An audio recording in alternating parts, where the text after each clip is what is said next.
الحمد لله رب العالمين والصلاة والسلام على رسوله محمد وعلى آله وأصحابه أجمعين أما بعد فأعوذ بالله من الشيطان الرجيم بسم الله الرحمن الرحيم يا أيها الذين آمنوا اتقوا الله وكونوا مع الصادقين صدق الله العلي العظيم.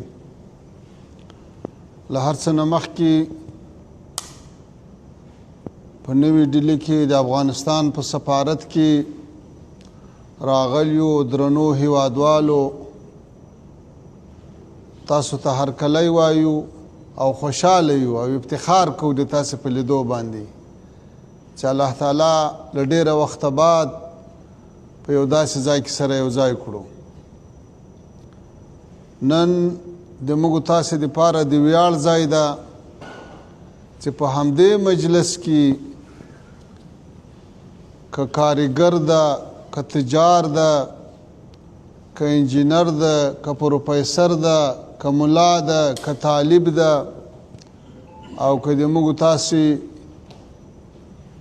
هندوان یا سکان هیوادوال دي، دا ټول دلته حاضر دي. همدغه د افغانانو ارمان و چې همدغسې وحدت یې تر مابینځ موجود وي. ورونو تاسو ټول په جریان کې یاست چې تیره نیمه پیړۍ په افغانستان کې کوم ظلمونه، یرغلونه، اشغالونه تیر سو، نو د دښمن یوه لویه دسیسه دا وه چې بیل یې که او ایل یې که. د اختلاف ډېر تخمونه یې وکرل، تنظیمي اختلاف، قومي اختلاف، سمتي اختلاف، لساني اختلاف، د ټولو اورونو ته لمن ووهله. خو اوس الحمدلله د دې ټول مصارف او ټولې هیلې او ټولې هلې ځلې له خاورو سره خاورې سوې. تاسې ولیدل چې څو وخت مخکې په کونړ او مشرقي ولایاتو کې زلزله وسوه. افغانان څنګه یو موټی ودرېدل، څنګه له شماله تر جنوبه، له شرقه تر غربه او له هیواده بهر په مختلفو هیوادو کې ټولو د همدردۍ، همکارۍ، مرستو لاسونه راوغځول. په جوپو جوپو ځوانان له مختلفو ولایتونو روان سو د خدمت لپاره. دا هغه قوي پیوند او یووالی و چې د موږ تاسې ډېره پخوانۍ ارزو وه او دا یو بېمثاله شرکت و چې په دې مرستو کې وسو.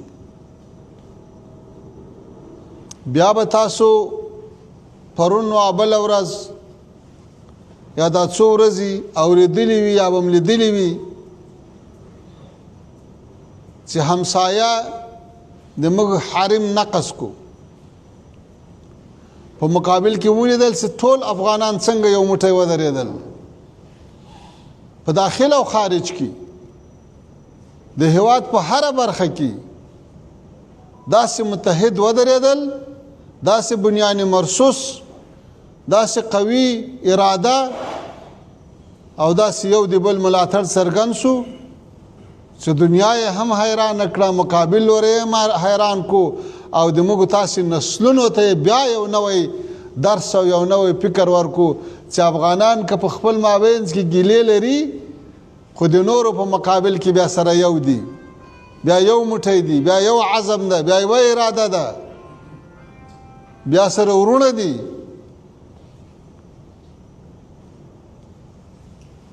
همدارنګه له هیواده د باندې په نورو هیوادو کې تاسې وینئ چې له موږ سره د نړۍ د بېلابېلو هیوادونو همدردي او همکاري ورځ په ورځ زیاتېږي، هم د حکومتونو هم د ولسونو. د کونړ د زلزلې په تعقیب له موږ سره 48 هیوادونو مرستې او خواخوږي څرګنده کړه. دا ډېر لوی تعداد ده. یا د ولسونو برخې ته که راسو پرون ابل ورځ موږ دیوبند ته تللي وو. په دیوبند کې چې د هندوستان د مسلمانانو علماو طالب العلمانو محسنینو او عوامو کوم استقبال کوم مینه کوم محبت موجود وو نو هر څوک ورته حیران وو. د کنټرول خبره نه وه، نه پولیسو اداره کولای سوای، نه د دارالعلوم دیوبند انتظامیه کنټرولولای سوای. حتی له ډېره ازدحامه له ډېره کثرته د انسانانو ځینې مراسم د موږ نیمګړي پاته سو چې موږ ول خدای مه کړه څوک تر پښو لاندې نسي، کومه غمجنه واقعه رامنځته نسي. دا په دنیا کې د موږ تاسې د اثر او د محبوبیت بهترینه بیلګه ده. او ګورئ په دې کې ډېر رول د تاسې هم ده. دلته چې تاسې وخت تېر کړی ده، تاسې فرد د افغانستان سفیران یاسته. تاسې دلته اخلاق، ښه رویه، ښه راشه درشه، ښه کاروبار کړی ده چې هېڅوک هم بد نه ایسوي، هر څوک محبت ترسره کوي. زوایم دغه د افغانانو اصلي پیژندګلوي ده، همدغه د افغانانو اصلیت ده چې د دنیا په هر طرف کې قدر کیږي، عزت یې کیږي. سره له دې چې د موږ تاسو دښمنان شپه ورځ تبلیغات کوي، شپه ورځ تخریب کوي، شپه ورځ هم تخریبوي، خو بیا هم چې هرې خواته ځو حکومتونه هم غیږ خلاصوي، ولسونه هم غیږ خلاصوي. و این سعادت به زور بازو نیست تا نبخشد خدای بخشنده. امی حالتی که امروز آمده الحمدلله افتخار است. بعد از 4 دهه جنگ، بعد از اشغال اتحاد جماهیر شوروی و بعد از او آمدن امریکا و ناتو و اشغال کردن افغانستان، امروز الحمدلله اقتصاد ما و شما رو به ترقی است. کارهای تعمیراتی و بازسازی به شدت جریان داره. 4 سال پیش در مقابل $1 130 افغانی بود، امروز 67 افغانی شده. آیا این در سطح جهان یک رکورد نیست؟ 4 سال پیش کدام جایدادی که در کابل و کندهار و هرات و ننگرهار و مزار و کندوز و دیگر ولایات افغانستان $100,000 قیمت داشت، امروز $200,000 قیمت داره.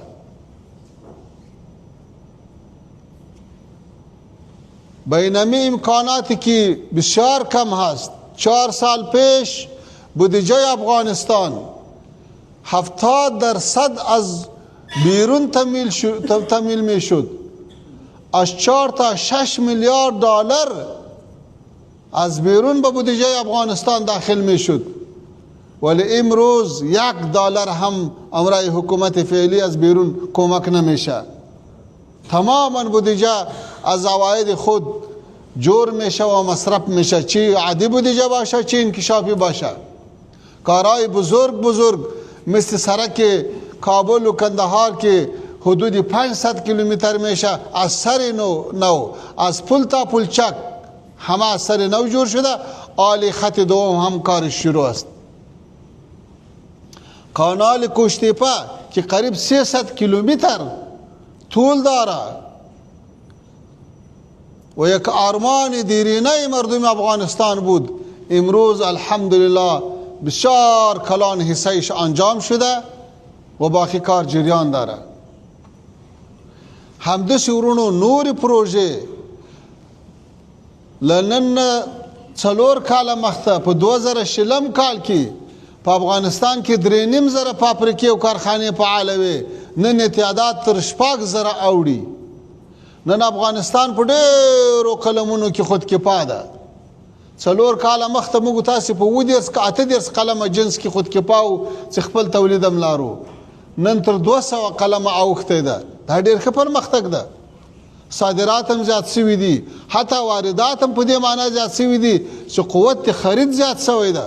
دا ټول د موږ تاسې د وحدت، اخلاص او همدردۍ او همکارۍ برکت ده.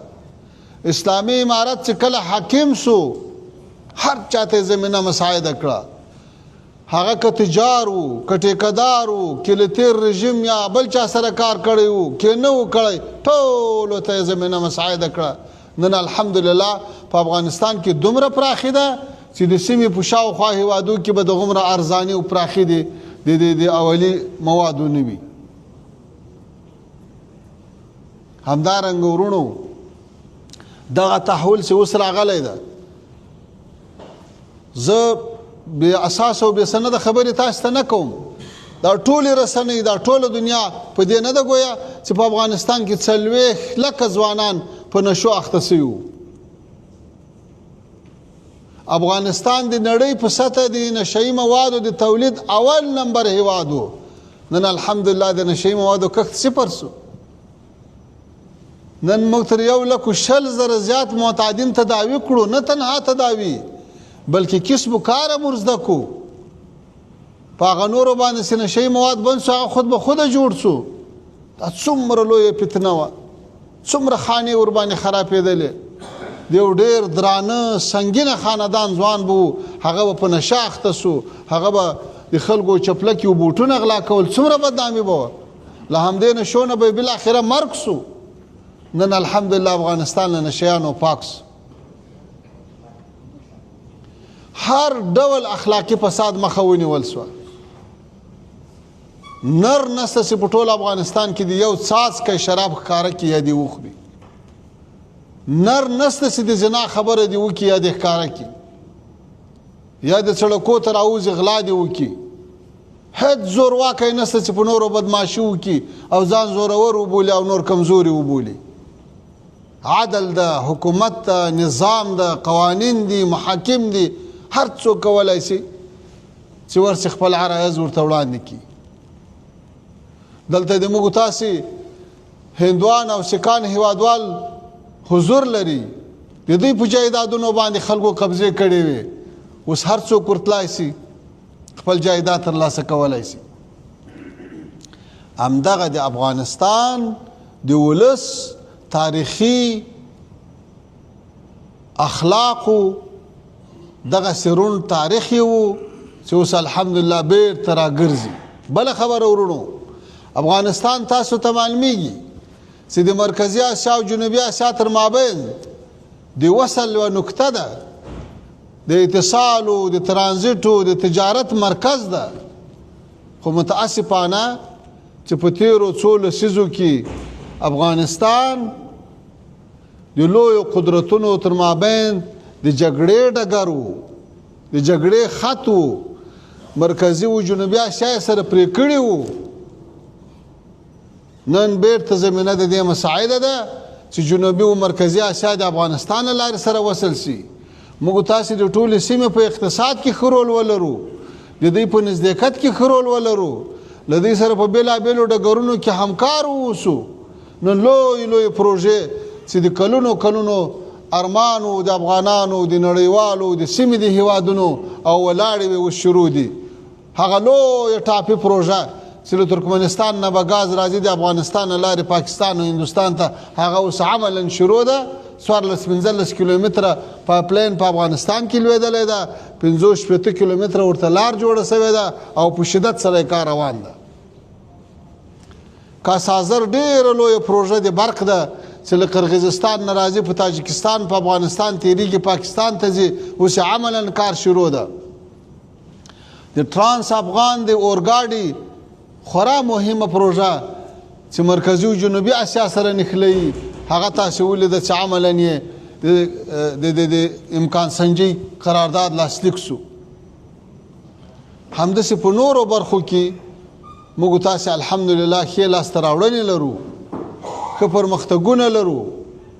د امنیت خو هغه حالت و چې څوک له یو ولایته بل ولایت ته نه سوی تلای، له یوې ولسوالۍ بلې ولسوالۍ ته نه سوی تلای، له یو سمته بل سمته نه سوی تلای. نن الحمدلله شپه ورځ که تجار ده، که مزدورکار ده، که سیاستمدار ده، که دیپلومات ده، د هیواد له شماله تر جنوبه له شرقه تر غربه شپه ورځ ګرځي را ګرځي، هیڅ مشکل نشته. په زرهاو سیلانیان د دنیا له مختلفو هیوادونو نه راځي، په افغانستان کې بېغمه وخت تېروي. همدغه افتخار د موږ تاسو لپاره بس ده. پرون به له افغانستان کوم خبرونه راتلو، هلته جنگ ده، هلته چاپه ده، هلته مدرسه بمبار سو، هلته کلینیک بمبار سو، هلته بازار بمبار سو، هلته په ولسي غونډو باندې بمبار وسو. نن الحمدلله د سړک د جوړېدو، د کارخانې د جوړېدو، د مکتبو، د پوهنتونو، د مدرسې د جوړېدو، د مارکیټ د جوړېدو خبرونه اورو. دغه حالت چې راغلی ده دا به په ګډو سره نور هم تقویه کوو. افغانستان پخوا د چارواکو کور و. څه معنا؟ که به د چارواکو څوک خوښ و هغو په افغانستان کې وخت تېرولی سوی، که به یې نه و خوښ وخت یې نه سوی تېرولی. دیروز افغانستان خانه مسئولین حکومت می بود. اگر کس با مسئولین و با حکومت جور می بود او در افغانستان زندگی کرده می تانست، اگر نمی بود نمی تانست. ولی امروز افغانستان خانه همه مردم افغانستان است. اگر با حکومت جور باشه یا جور نباشه، حکومتش خوش می آیا یا نمی آیا، ولی با خانه و با تجارت و با باغچه و با باغ و با قریه و با ولایت و با ولسوالی رفتن و آمدن، زندگی کردن، تجارت کردن هیچ مشکلی نداره. اینمی یک تحول خیلی کلان. شما در جریان هستی که 25 سال پیش، 24 سال پیش در 2001 وقتی که امریکا و متحدینشان سر افغانستان حمله کرد، او وقت یک طالب، یک مجاهد، یک عضو امارت اسلامی افغانستان حتی حق زندگی را نداشت. یا بنده می شد، به پولچرخی و به باگرام و به گوانتانامو انتقال می شد، یا شهید می شد، یا مجبوراً از کشور خود هجرت می کرد و یا به کوها بالا می شد. 4 سال پیش که تحول آمد شما دیدی از رئیس جمهور حکومت سابق تا ادنا مامور همه در کابل بود. در شهر بزرگ 7 میلیونی کابل یک قطره خون ریخته نشد. امنیت همه ساکنین گرفته شد. تا امروز کسانی که سر اجساد شهدای ما با اجساد در داده بود، اجساد شهدا پشت موتر کش میکرد و هم امروز آزاد زندگی داره. اینمی است اخلاق اسلامی، اینمی است اطاعت از اوامر امیر خود که عفو عمومی اعلان شد، هر چی عفو شد، هر کس از هر غم خلاص شد. طوری که در حدیث شریف می آیا انصر اخاک ظالما او مظلوما، نصرت برادر خدا بکو چه ظالم باشه چه مظلوم. صحابه کرام پرسان کرد که یا رسول الله نصرت مظلوم خوامی است که از ظلم ظالم خلاص کنیم، نصرت ظالم چطور بکنیم؟ رسول الله صلی الله علیه و سلم چی میگه؟ میگه دست ظالم از ظلم بند کو، این همین نصرت ظالم است. الحمدلله امروز امیتر شد که نه ظالم ظلم کرده میتانه نه مظلوم تحت ظلم است. شما دیدین که در فتوحات تحولی که در 11 روز در تمام ولایات 24 ولایت 34 ولایت افغانستان و 400 کم و بیش ولسوالی افغانستان در 11 روز تحول آمد. آیا کدام مجاهد از کندهار به بدخشان رفت که اونجا جنگ بکنه؟ از مزار به هرات رفت؟ از ننگرهار به مزار رفت؟ نرفته. این دلیل همی است که همه مردم افغانستان چه تاجک بود یا ازبک، پشتون بود یا ترکمن، هزاره بود یا پشایی و نورستانی و بلوچ یا گوجر و دیگه همه در مناطق خود استاد شد، قیام ملی بود در مقابل اغیار تحول آمد، انقلاب آمد که دنیا را حیران کرد. و تحول اینطور تحول نبود، تحولی که بعد از شکست کمونیسم و حکومت کمونیستی آمد تماما افغانستان چور شد، خانه جنگی شروع شد. تنها در کابل 60,000 مردم کابل شهید نشد، ولی در این تحول یک میل اسلحه ضایع نشد، یک موتر ضایع نشد، یک کامپیوتر ضایع نشد. معلوم شد که مردم افغانستان با وطن هم محبت داره، با دین هم محبت داره، با نظام خود هم اطاعت داره و با اشغال و با اغیار هم ضدیت داره. همدارنګه ورونو د موږ تاسې په ضد باندې به مختلف پروپاګندې کیږي، تبلیغات به کیږي، ولی څوک چې افغانستان ته ځي او هلته ویني هغه حالات، هغه امن، هغه د بیا رغونې کارونه، هغه د خلکو تر مابینځ اخوت او ورورولي، دا ټول موږ تاسې ته خوشحالي رابخي او دا خوشحالي د الله تعالی دایمي لري. او دغه یووالی بدخواهانو ته یو بهترین پیغام ورکوي چې دا ولس که په نس موړ ده که وږی، که تس لاس ده که ډک لاس، چې اسباب لږ دي که ډېر، خو د خپل دین او وطن دفاع ته بیا ټول یو موټی دي. او تاسو پوهیږئ چې د وطن دفاع د جنګونو ګټل دا په عقیده و نظریه کیږي، دا په ایډیالوژي کیږي. دا صحیح ده چې ټکنالوژي ډېر رول لري، ولی موږ تاسې که انګریز ته شکست ورکړی دا او کوم شوروي ته ورکړی دا او کوم امریکا او ناټو ته ورکړی، دا د عقیدې و، د نظریې و، د اتفاق و، د قربانۍ جذبه وه. او دا الحمدلله بې ساري ده او دا د موږ تاسې افتخارات دي. راځم ورونو د خپل سفر په حواله باندې چې هندوستان تم سفر درلود او دلته کوم مجالس درلودل هغه به له تاسو سره شریک کړم، ځکه چې دا مسایل په موږ تاسو ټولو پورې اړه لري. یوه خبره چې له تاسو نه خصوصي غوښتنه لرو هغه دا ده چې تاسو کې زیاتره تجاران دي، کوشش وکړئ چې د افغانستان د تولیداتو او محصولاتو دپاره کوم خپله ګټه ډېره کمه هم وي یا بلکل وي هم نه، خو چې د خپلو غریبو بزګرانو دهقانانو د محصولاتو دپاره مارکیټ پیدا کوي. موږ ملاتړي یو، خو د تاسې توجه او اخلاص هم پکار ده. ښه، په دې سفر کې هندوستان ته چې دلته م له چارواکو سره ولیدل، د بهرنیو چارو له وزیر سره، نو په دې کې د ډیپلوماتیکو اړیکو په لوړوالي خبرې وسوې. په کابل کې به د هندوستان سفارت چې تر اوسه پورې تخنیکي ټیم کار کاوه، له دې بعد به ډیپلوماتیک ټیم د سفارت کچې ته به لوړېږي، فعالیت به کوي او دلته به سفارت ته زموږ ډیپلوماتان راځي، د دې به خدمت کوي، د تاسو په خدمت کې به وي. او دوه اړخیزه سوداګري باندې خبرې وکړې چې سوداګري به زیاته وو. تاسو په جریان کې یاست چې تېر کال د موږ د دې تجارت له $1 میلیارډ نه واوښت. همداسې به کوشش کوو چې بیا هم زیات شي. د صحت په برخه کې د همکاریو وعدې وسوې، چونکې په افغانستان کې د روغتیا په برخه کې اړتیاوې ډېرې دي او مهمه دا ده چې د تجارانو، د محصلینو او د مریضانو دپاره د ویزو په اسانوالي کې وعدې وسوې او خبرې وسوې. امید شته چې عمل ورباندې وشي.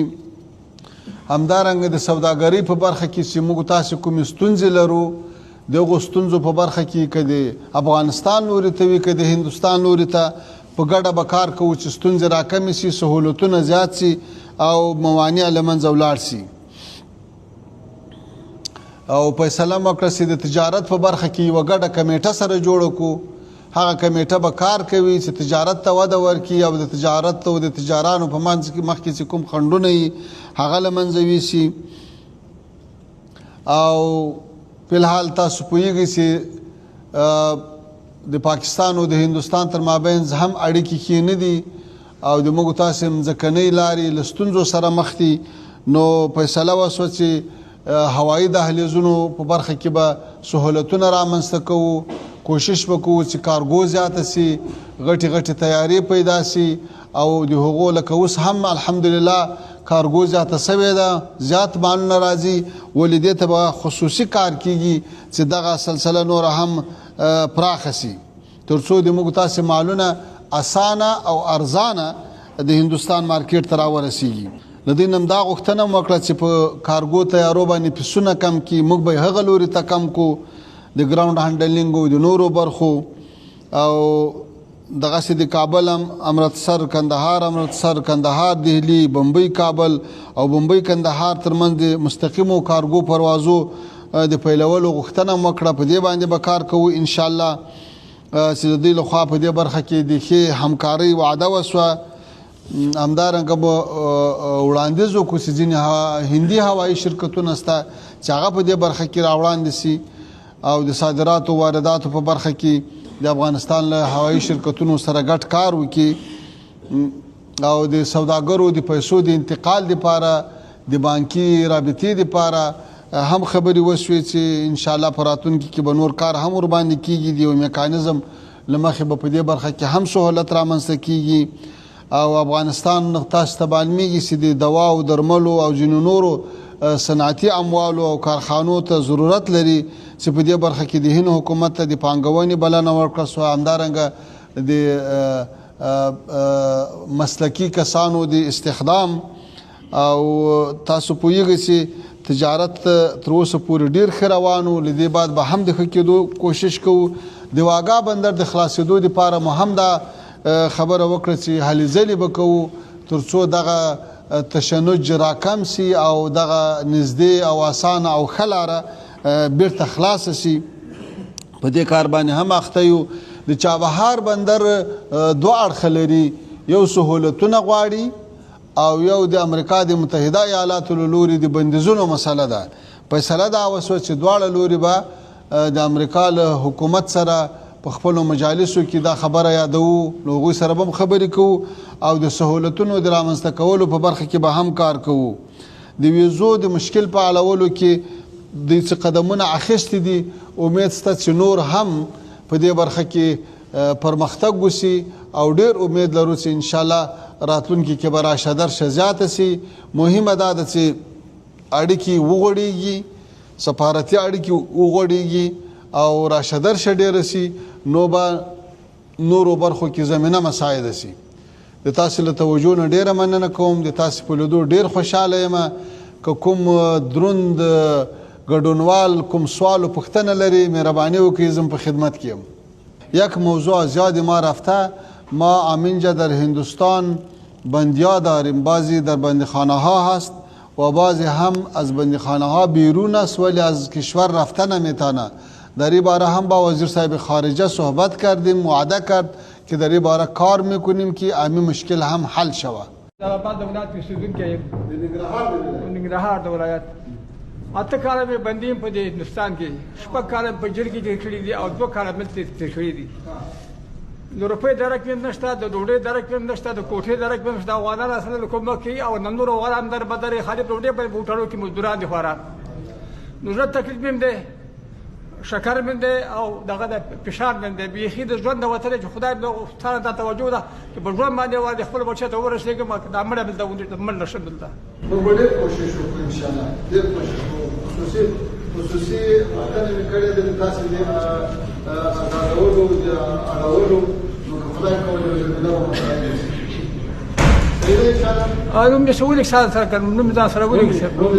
ممتاز فقیر محمد. ډېر تکلیف کې شابه توجه د ترحم د غواړم.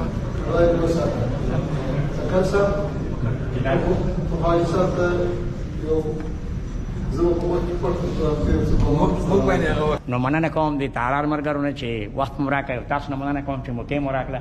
ډېره زیاته مننه، ښه وختونه ولرئ. تاسو ډېره مننه، ډېر ښه راغلاست او موږ ډېر خوشحاله شو. موږ دپاره ډېر لوی افتخار ده چې تاسې دلته راغلي او تاسې مونږ ته وخت راکړی ده او زمونږ دغه تجارونه دلته راغلي دي او تاسې را دیدن کړی او تاسې زمونږ غږ د نږدې نه اورېدلی ده. ډېره مننه. کور آباد، خوشحاله اوسئ. ټول بیا هم ستړي مه شئ. مننه.